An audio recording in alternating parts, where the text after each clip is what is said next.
What's up mga sir, for today's video ay tuturo ko po sa inyo kung paano po tayo mag-cleaning ng ating tupi kapag every night po tayo nagtatanggal ng ating tupi, no?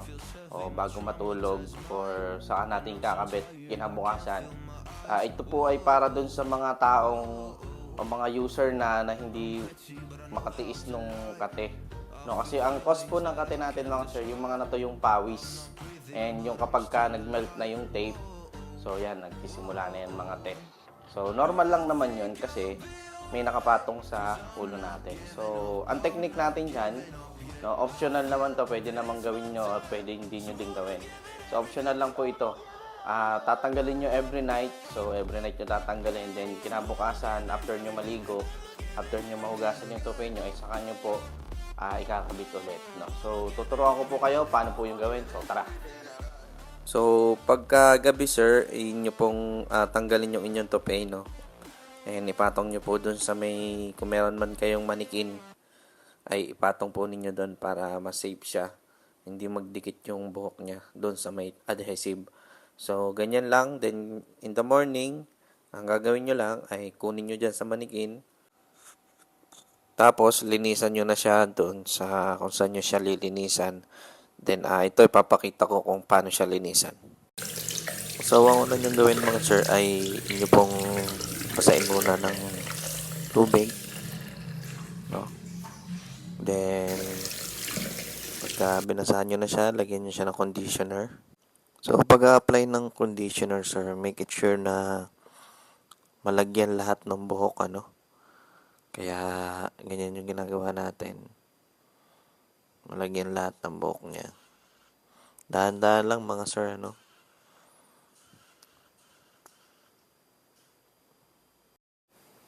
So, basahin nyo lang siya ulit ng tubig para kumalat ng gusto yung conditioner. Yan. At, so yan. Tingnan nyo yung buhok natin ng ating tope, no? Napaka-quality ng ating buhok. Napakadulas, napakalambot. So, talagang real human hair. Ano? Walang halong synthetic. Yan po yung ating basic na tope. Ano? At naka-promo pa rin to ngayon mga sir. Kung gusto nyo mag-avail ay tawagin nyo lang yung ating Facebook page, yung Tope by Kuya Kel, para masabi ko po sa inyo lahat ng information na gusto nyong malaman. Ayan, suklay-suklay nyo lang mga sir. Pagka suklay-suklay nyo mga sir, ay inyo ng banlawan. So, banlawan natin. Pero maganda, ibabad nyo muna, no? Babad nyo muna ng kaunti. Para ma-absorb ng buhok yung... Then, okay na.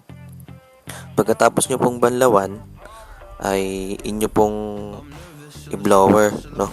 Yung pong mismong adhesive tape, tutukan nyo po ng medium heat na blower. Para po mag-melt siya ng kaunti at dumikit po ulit sa inyong ulo. Then, hindi na kailangan maglagay ulit kayo ng bago kasi magastos po masyado sa tape. So, yun po ulit ang tape nyo. So, ang pinakang ano naman dito ay para malinis yung tope nyo. Hindi kayo makaramdam ng kate kasi yung kate kasi yun yung mga dumi. Saka yung natuyong pawis sa tupay natin. Iniiwasan natin dito yung magkabutlig-butlig yung ating scalp. So yan, tutukan nyo lang ng blower, medium heat lang.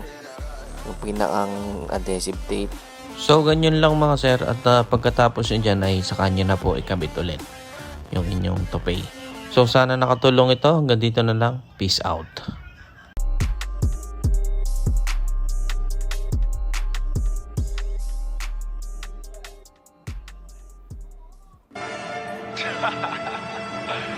After. You know it. Yeah. Definitely running with the soldiers on this one. No hook. We are the church with the truth. Still down the road with the troops. Run through the city, praying for all of my woes. Jesus the one with the juice, covered in blood. I remember many days. Flipping out, not a somersault. Letting me get the best of me. Pride killing like phone calls, voicemails, or messages.